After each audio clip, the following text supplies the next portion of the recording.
Thank you very much. What a great song tonight. Grace Enough. I love that song. And thank you for blessing that song tonight. Well, tonight, I'm glad that you are here, and I'm glad to hear preaching tonight. Get ready to hear your house groups preach in the next few months as we have that. But tonight, let's welcome the house group leader of House Group 1A, Preacher Ralph De Leon, to come and preach the Word of God tonight.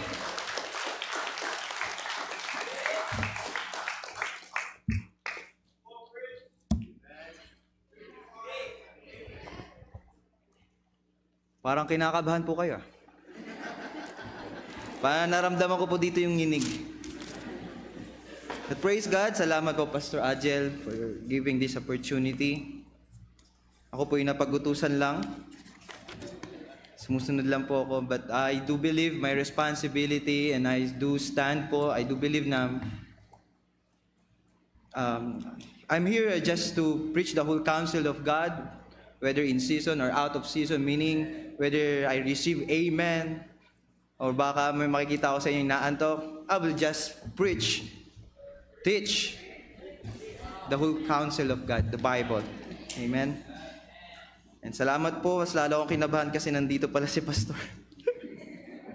Sabi niya po kasi nasa Isabela siya. But anyway, may I ask everyone po, bilang paggalang ng salita ng Panginoon, may we stand up? Let's read po ating pong text tonight.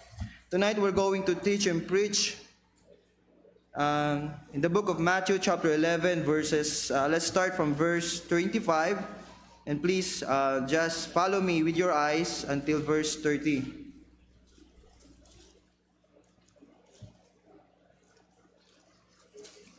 Amen. Nandiyan na po tayo? Amen. Verse 25 it says, "At the time Jesus answered and said, I thank thee, O Father, Lord of heaven and earth, because thou hast hid these things from the wise and prudent, and hast revealed them unto babes. Even so, Father, for it seemed good in thy sight, all things are delivered unto me of my Father, and no man knoweth the Son, but the Father, neither knoweth any man the Father, save the Son, and he to whomsoever the Son will reveal him. Come unto me, all ye that labor and heavy laden, and I will give you rest. Take my yoke upon you and learn of me, for I am meek and lowly in heart, and ye shall find rest unto your souls. For my yoke is easy and my burden is light." Let's pray. Heavenly Father, we thank thee, O Lord, for this wonderful night. Thank thee, O Lord, for the ministry ng CHBC. You always, Panginoon, enable CHBC, Panginoon, open para po, Panginoon, sa souls and all sinners, Panginoon, to come, go inside, Panginoon, learn from you, hear from you, Lord, and pray, Panginoon, tonight, may your name be blessed, Panginoon, may your word be preached, Panginoon, without hindrance, Panginoon, and salamat po muli sa mga tao, lalo na po sa aming pong pastor, who is here tonight. In Jesus' name we pray, amen. Para tayo na po, pwede na po tayo makakupo, and what just we have read, sa ating pong Bible is a very interesting and very unique and very powerful messages coming from the Bible. It's one of my favorite verses in the Bible. You know why? It's a great invitation coming from our Lord Jesus Christ. And this invitation is a threefold invitation. Now, number one, sabi ni Jesus Christ, come unto me. It's an invitation to come and receive salvation. Number two, sabi niya, learn in me. Learn in discipleship. Number three, I take my yoke. Take a yoke of servitude together with the Lord Jesus Christ. And to make it complete, ang sabi ni Jesus Christ, my yoke comparing to those Pharisees, to those scribes, those teachings is easy and light. Why? Comparing to those teaching, to those principles, Jesus Christ has a full of love and grace. Yun yung principle, yun yung tinuturo niya sa atin. That's it, the Bible. Yun din yung sinasabi ni Pastor Bob Gray. Sabi niya, a kinder kingdom. Jesus Christ is offering us a kinder kingdom. So by the way of introduction, I just want to go deeper in the context of Matthew chapter 11. Now, in verse 1, makikita niyo doon, sabi doon, it came to pass when Jesus had made an end commanding his 12 disciples, he departed thence and teach and preach their city. Now, when John the Baptist, had heard in the prison the works of Christ, he sent 2 of his disciples, In this context po, alam po natin, John the Baptist was apprehended and he is about to die. His head is about to cut off on his body. No? And Jesus Christ knew that his cousin will die soon. In verse 12 naman, makikita natin doon, Jesus Christ emphasized, no? He remember all those prophets, all those judges, all those people that sent by God was martyred, was killed, or was persecuted by the same people na kanila pong pinagpe-preach, the Israelites. So then, he focused his attention to those people who don't repent. No? By this time, sabi niya doon, verse 20, then began he upbraid, meaning na upbraid, he then scolded vehemently. Pinagalitan niya or kinurse niya yung mga cities na ito, wherein most of his mighty works were done because they repented not. Woe unto you, Chorazin, woe unto you, Bethsaida, for if these mighty works which done in you had been done in Tyre and Sidon, they would have repented long ago. But say unto you, it shall be more tolerable for Tyre and Sidon on the day of judgment than you. And thou, Capernaum, which art exalted unto heaven, shall be brought down to hell. For if the mighty works which have done in thee had been done in the Sodom and Gomorrah, it would have remained until to this day. You know what? Sabi ni Jesus Christ, nag-preach ako sa inyo, pinakain ko kayo, galing sa akin miracle, miracle after miracle, grace after grace. Still you don't believe on me? Still you don't change your mind, your heart in me? Sabi niya, I'm done. I'm totally done. Sabi niya, to get in the judgment day, together with Sodom and Gomorrah, you will burn together with them. Now, the great difference about it, Sodom and Gomorrah, they don't have the word of God. Sodom and Gomorrah, they don't have the priests, they don't have the judges. Israel have all of those. But still, they don't repented. They don't believe in Jesus Christ. One common factor is they don't have Christ in their heart. So both of them, they will go burn to hell. That's a great difference. Katulad natin mga Kristiyano, just I want to say tonight po. Anong pagkakaiba natin ng mga tao sa labas na nagminamak yung ginagawa natin, minamak yung Bible? Those people doesn't read the Bible. For us, anong kaiba natin kung tayo din hindi tayo magbabasa ng Bible? We're not going to go to the church.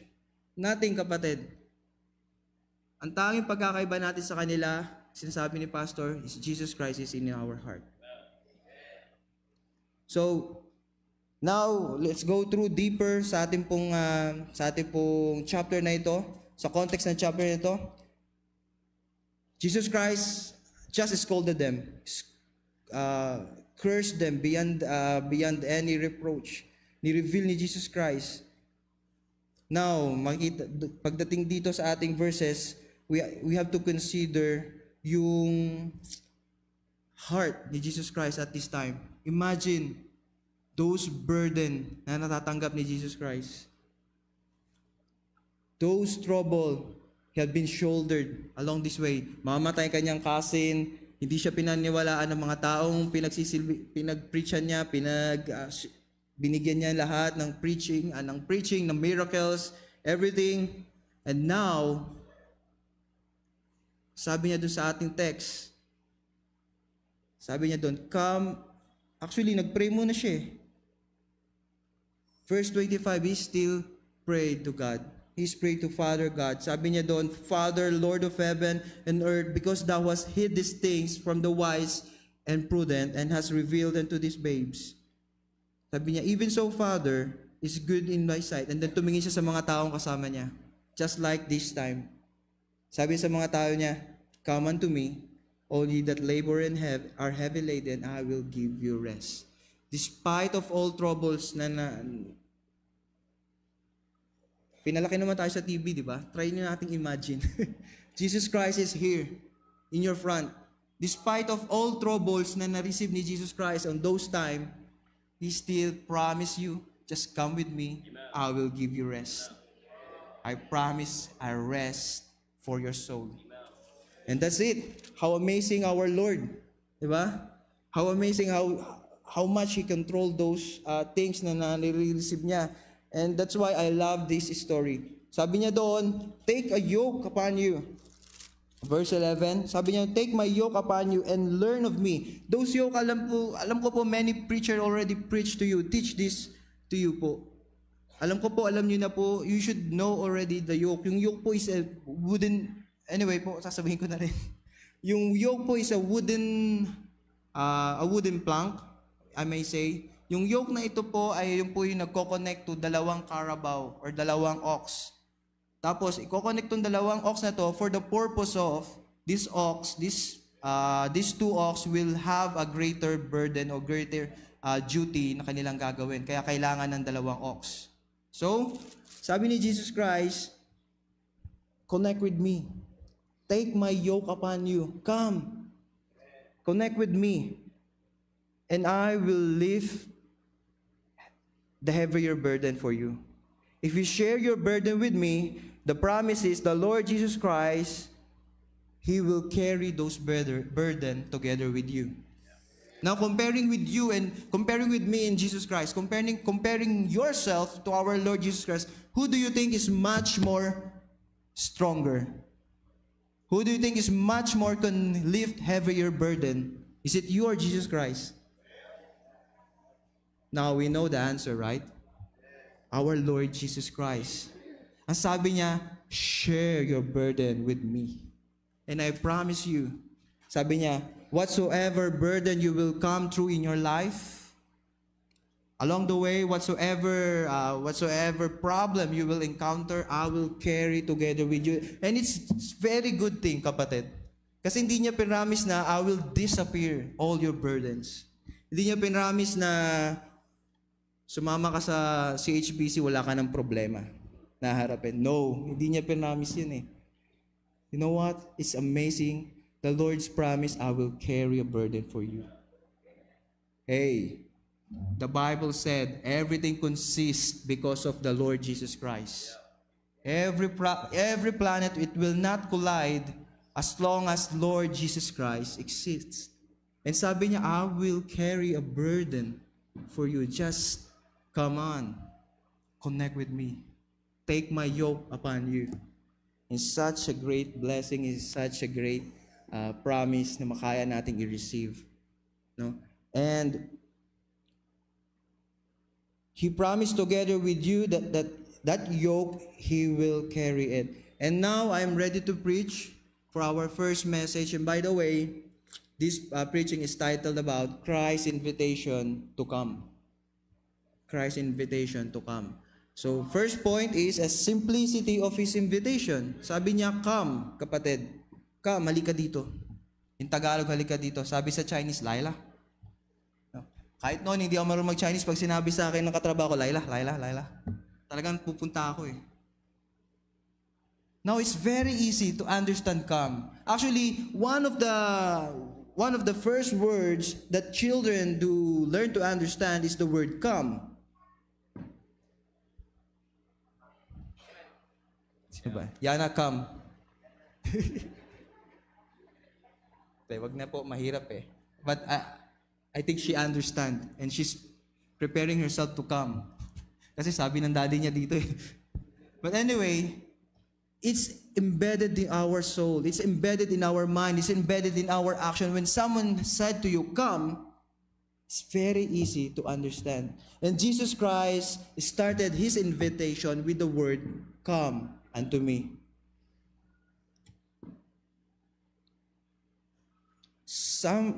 Somehow po, same calling, I just want to remember, somehow po it's the same calling when Adam hid himself when he committed sin against God. You remember Genesis chapter 1? No, Adam fall and disobey God, and after that, no, nagtago siya together with his wife, Eve. And this is the first time happened in their life. Now, the Lord came down, the Creator came down, and something amiss. Sabi niya, bakit nagtatago si Adam? Now, sabi ng Panginoon, Adam, where art thou? Of course, God knows where Adam is. He gave Adam, but actually, the good thing is He gave Adam a chance to come out from hiding. He gave opportunity to Adam to reveal himself and end those hiding place, yung hiding phase in his life. And so, that's a good opportunity kay Adam to come out to that lonely, dark place you are right now. Now, I just want to share to you po, and I think some of you understand this.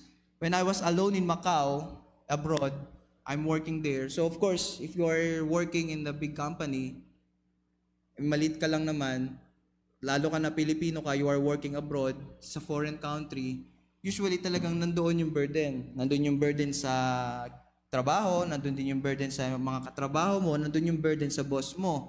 So, surely it will happen to you. It will happen to you na magmumukmuk ka sa kwarto. And ako naman kasi, meron akong nerentahang maliit na kwarto, mas malaki pa actually yung, kasing halos kalaking-laki ng aming CR today. And my rent to that room is only 25,000 pesos a month. Pero kasing liit ng kwarto, ang kasya lang isang kama ko at saka computer ko, that's it. And during those trying time na I do feel lonely, I do feel buffeted, no? Ang ginagawa ko is, pag uwi ko ng alauna na madaling araw, bukas pa yung mga restaurant, or tawag sa amin doon is chachanteng. Ibig sabihin doon is below level ng restaurant, pero hindi naman siya karinderya because ora mismo niluluto ng chef nila. So, I will order a lot of things. I will order siu yao yu, calamares sa atin. I will order jupay kwat. I will order po fried rice. Ang sarap talaga. Siguro ganito kadami. Ganyan kadami. Ang gagawin ko po, pastor, is I will just lock my door, open my door, lock my door. I will eat all those. And yun yung stress reliever ko. I will eat all those. I will open my computer, watch anime, eat all those. And walang makakapagbukas, wala kahit sinong kumatok sa akin, hindi ko papansinin. Kahit tumawag si Sister Sarah, di ko papansinin. Well, that's how it goes. Kailangan ko i-release, kailangan ko tanggalin yung stress na nararamdaman ko doon. But after that,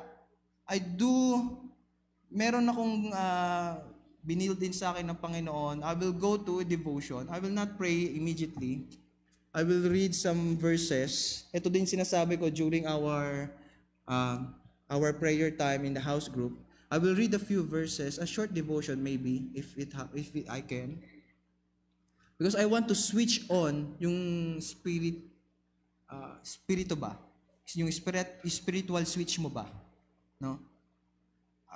I want to talk with God without nothing hindering in my heart with Him. I want clearness of my mind, my spirit, and everything. So I will read a little verses, and then after that I will pray. I will bend my knee, pray, cry unto God, and I know I will receive comfort after that. And after those, lalabas na ako ng lalabas na ako ng pintuan ko. Mag-e-end na yung hiding time ko na sinasabi. And to be honest, I don't know, baka ako lang, tingin ko ganun din tayong halos lahat, di ba? Tayong lahat ganun eh. No, if we are in troubles and if we are in sorrow, actually the first option that we have to do is to hide. Magmukmok. No? Ayoko mausap ng tao, hindi ako ngingiti kahit kanino. Hindi ko na lang magagawa yun ngayon dito dahil may kasama na ako sa kwarto.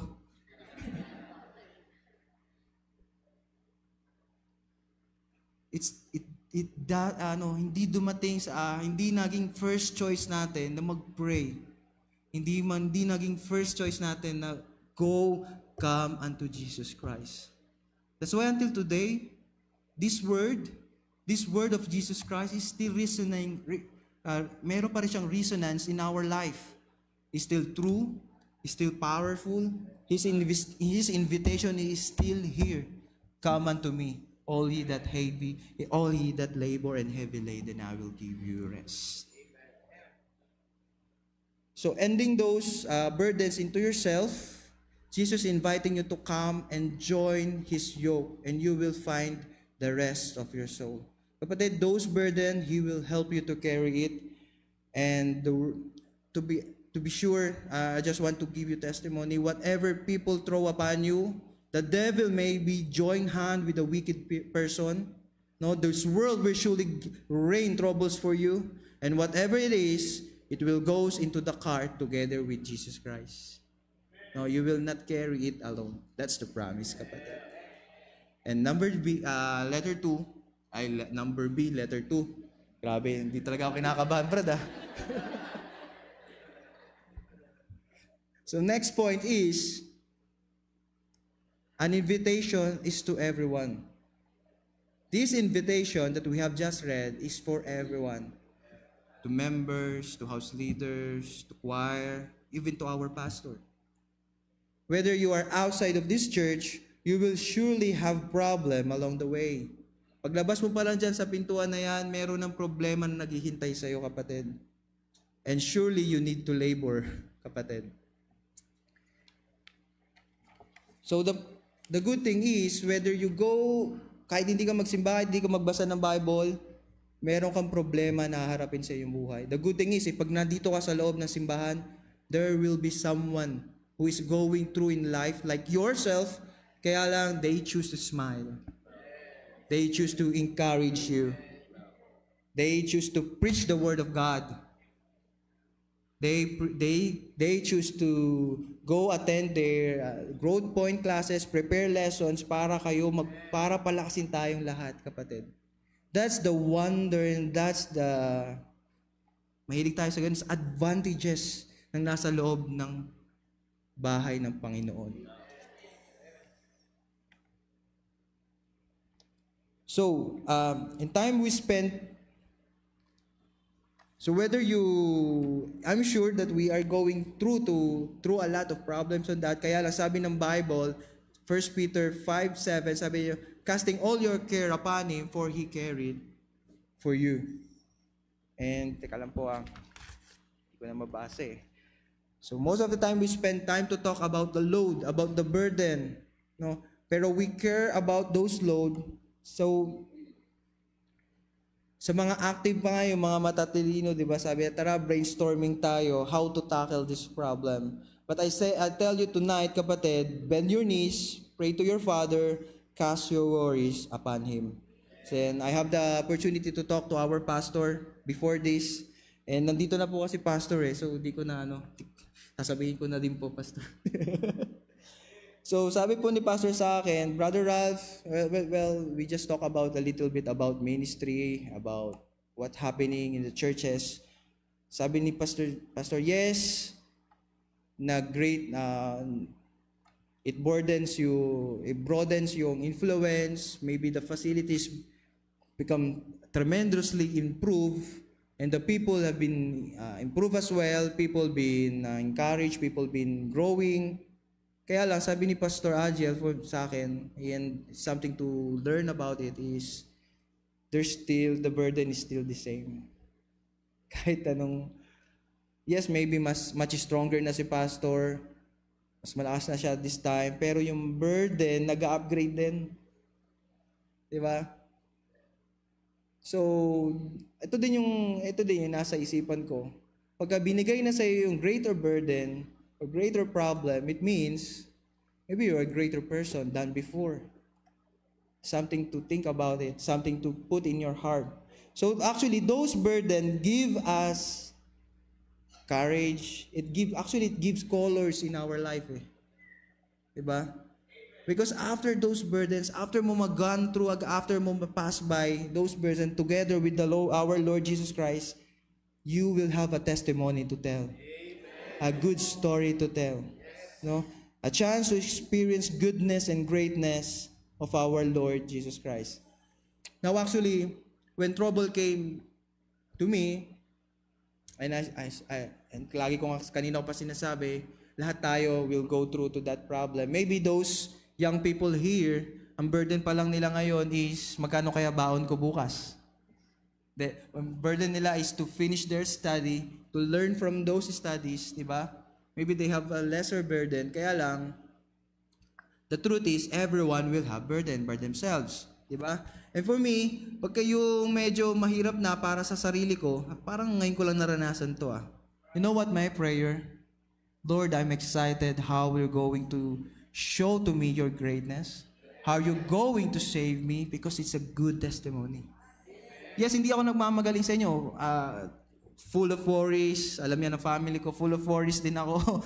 Di ba? Sinabi ko nga sa inyo kanina, wala na akong makakain ngayon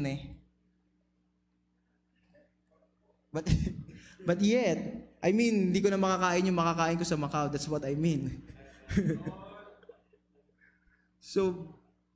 Pero it will come to the point na magdadasal ako. I will talk to my God. I will talk to my Father. Sabi ko, Lord, I'm excited to experience greatness from you.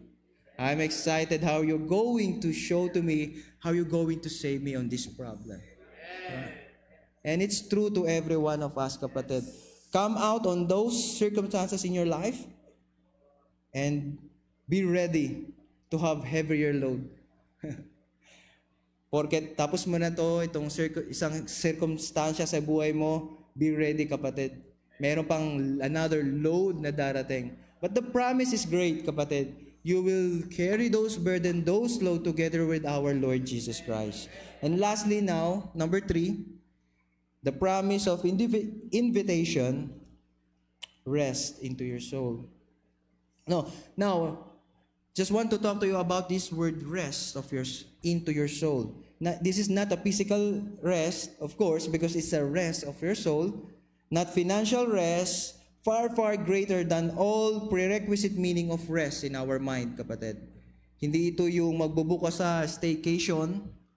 By the way, booking. Hindi ito yung magbubuka sa isang staycation and then all the day, wala kang gagawin kundi manood ka na Netflix, yun, relax, rest. Tomorrow, I'm energized to work. Hindi po ganun, kapatid. Natry ko na din yun, hindi din effective No? The word rest here is the same word sa Genesis chapter 2 verse 3. Yung sabi ng Lord Jesus, sabi ng Panginoon, sabi niya, di ba, in the 7th day, sabi niya, nag-rest siya for all His work. The meaning of rest there, of course, alam natin ang Panginoon, sabi ng Bible is, Psalms 121, sabi niya, my help cometh from the Lord, which made heaven and earth. He will not suffer thy foot to be moved. He that keepeth thee will not slumber.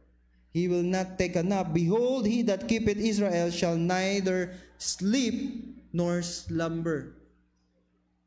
Ibig sabihin, yung rest na yon is not about God being weary. God being pagod na, kaya siya nag-rest. Hindi, ibig sabihin lang nun, He just simply ceased to work. Now, later on, the word Sabbath was given to the Israelites. And that word Sabbath po, ang meaning po nun is just changing your daily activities. Yung regular activities mo, you have to stop it para igunita o para i-sanctify yung Sabbath day. So, the meaning po nung rest into your soul, meaning we cease from working to save our soul. You stop working to find salvation to your soul. Because, kapatid, it will never happen because you can save yourself. You will never find salvation under heaven apart in the name of the Lord Jesus Christ. And cease on regular activities, kapatid. You know po, the Bible said, sabi sa Ephesians chapter 2, in time past, tayo are walking according po in the power of the prince of the air. That is Satan. Ibig sabihin po, all people who's born in this world, they will just walk around. They will find work, they will find kapatid, family, maybe they will build family, no? Pero all of that thing, ang may control si Satan. No? Now, the moment you receive Jesus Christ, those tinatawag nating regular activity, It will stop, kapatid. It will stop. Now, when you have Jesus Christ in your heart, you will have a new family, you have a new song in your mouth, you have a new heart, you have a new temple, you have a new principle coming from His Word. Everything is new. Behold, all things has passed away. Amen? And the Bible teaching us that everything is new when your soul is resting in Jesus Christ. And after that, you will have a spiritual enablement or spiritual awareness, kapatid. Kasi before, we are dead in trespasses, in spirit. And life of a Christian is not about cherish and enjoyment, kapatid. No. Though I truly enjoy po yung life ng being saved person, I actually truly enjoy po yung binigay din ni Pastor Agel na opportunity to serve God, our God, being a house group leader. Kasi kita mo, nakakapasok kami sa kahapon, nakapasok kami sa factory ng gardenia. Expected yun na, anong meron. Last week, nakapasok kami kay kay Sir Resty and Ma'am Weng. Ang sarap din po magluto ni Ma'am. Sarap din po. Although sabi ni Pastor, dapat di po maghahanda. Although di namin sila mapipigil, Pastor. So, you know what? The only person, the only reason why they allow us to enter to their home is the Lord Jesus Christ. Because I am serving the Lord Jesus Christ and they allow me to enter, to have this kind of fellowship. To have this new family, kapatid, to CHBC. To have this opportunity to talk with you. To talk about Jesus Christ, my Lord and Savior. And alam niyo yun, this kind of fellowship is just something to be enjoyed. No, this service is just something to be enjoyed. Those choir, those special number ng ating bayaw is something to enjoy. Di ba? Something. But kapatid, the life of Christian is hindi lahat enjoyment. Amen? We have to prepare in spiritual battle. Sabi ni Lord, sabi ni Pastor. Kapatid, kung lahat tayo, we just plan to enjoy, to do this, to just sit over there and watch. The problem is, Satan is also preparing. Sabi sa Bible, we are not ignorant of Satan's devices. So meron siya mga dini-device, meron siya kini-create na something to throw before you, to throw to your family, to destroy your testimony, to destroy your family and go enter in this church, kapatid. So if you are with me, if you are with Pastor Agel, you have to equip yourself, you have to edify yourself and prepare for battle, kapatid. It is true, kapatid. It is true. So, if your soul is resting in Jesus Christ, now you are spiritually aware. Satan's arrow is just pointing toward you. Pointing toward your family, pointing toward your daughter, your son. And if you are like me, kapatid, I just want to give to you this account of Job. Sabi po ng Bible, Job is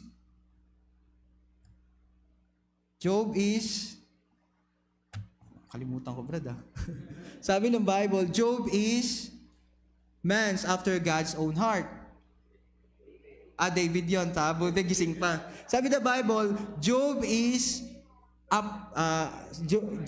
perfect and upright, one that feareth God and escheweth evil. Tama po? And there's no other Bible character being said like that in this Bible.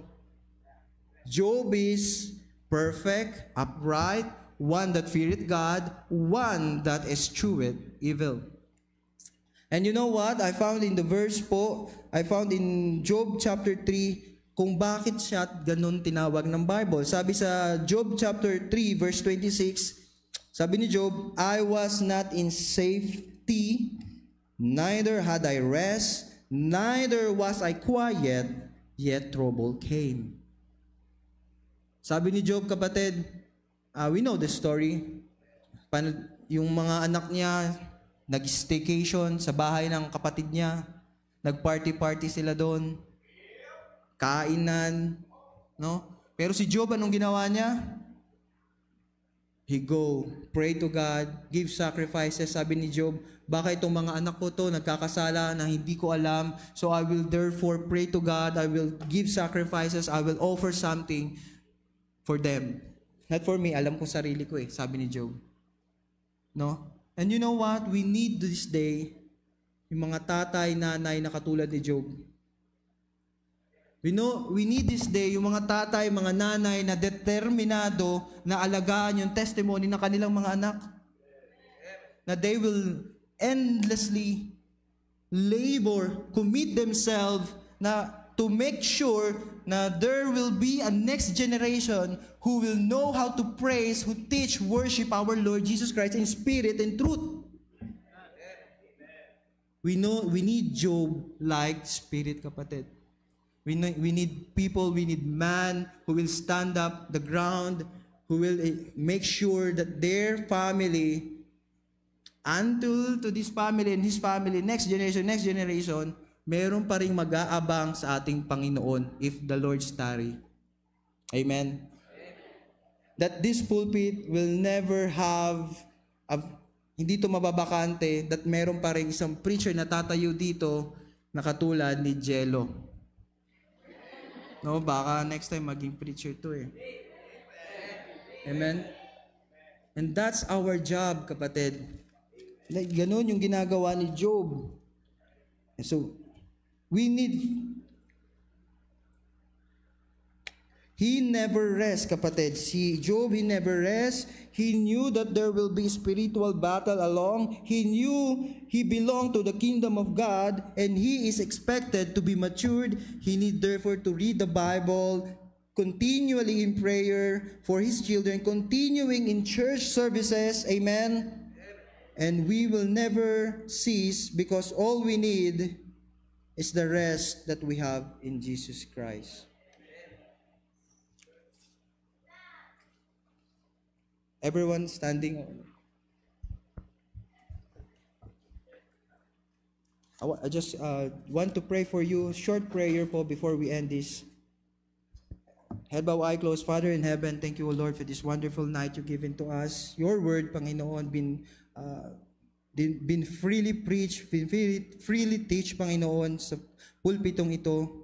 Dalangin ko po si Kristo Jesus ang nataas, O Lord, and things, Panginoon, something change, something input in the heart of the listener tonight, Panginoon. Salamat po muli sa gabi na inyo pong pinagkaloob sa amin. We love you, dear Jesus. In Jesus' name we pray. Amen. Amen. Everybody standing, head bowed, eye closed ngayong gabi. I love what Preacher Love said tonight. The Christian life is not just an enjoyment, it's a battle. And now, I don't know, how many times have you prepared for that? You know, when you come to church and sing and serve and pray and fellowship, are we really saying, Panginoon, maybe I'm enjoying things tonight, but hey, listen, I always tell people, mga kapatid, you're just one of those three people. Either you're going into a problem, you're in a problem, or you just got out of a problem, ready to enter another problem. That's a Christian life. But thank God, God says, come unto me, all ye that labor heavily, and I will give you rest. Come unto me. Learn of me. And that is where we come on Thursday night. When you come to church on Thursday night, you say, Panginoon, I come to you tonight. I have burdens. Panginoon, I have struggles. But Lord, thank you for being faithful. And tonight, God spoke to your heart. That's a great message tonight. And thank you, Preacher Rob. You blessed me tonight. Heads but eye closed. Others open tonight. You need to come. You need to come tonight. You come. You know, one of the great blessing, and I thank God for the preaching tonight. Have you smiled that God is asking you to come? And you know why we're having burdens? We don't want to come. You know why we still, even after we thought about everything and said, Panginoon, you know this, and God says, yes, I know. But you know what God is asking you to do? Come. Whenever you step out of that seat, The old-fashioned altar, saying, Panginoon, here I am coming, Panginoon. I'm coming with my burdens, I'm coming with my problems, with my pain, with many things tonight. You come. And God says, He promised, you learn of me, I will give you rest. And I pray tonight you come and pray, and you go home, whatever burdens you have, and you find the rest. That's why we come on Thursday night. God bless you. All Courses Building. What a great message tonight. I love when God uses men to give us what we need tonight. That's what I need tonight. That's what I need tonight. That's what you need tonight. You come. God bless you. Those of you joining online, may you to bend your knee. Say, Panginoon, here I am. I'm coming. God says He never promised to take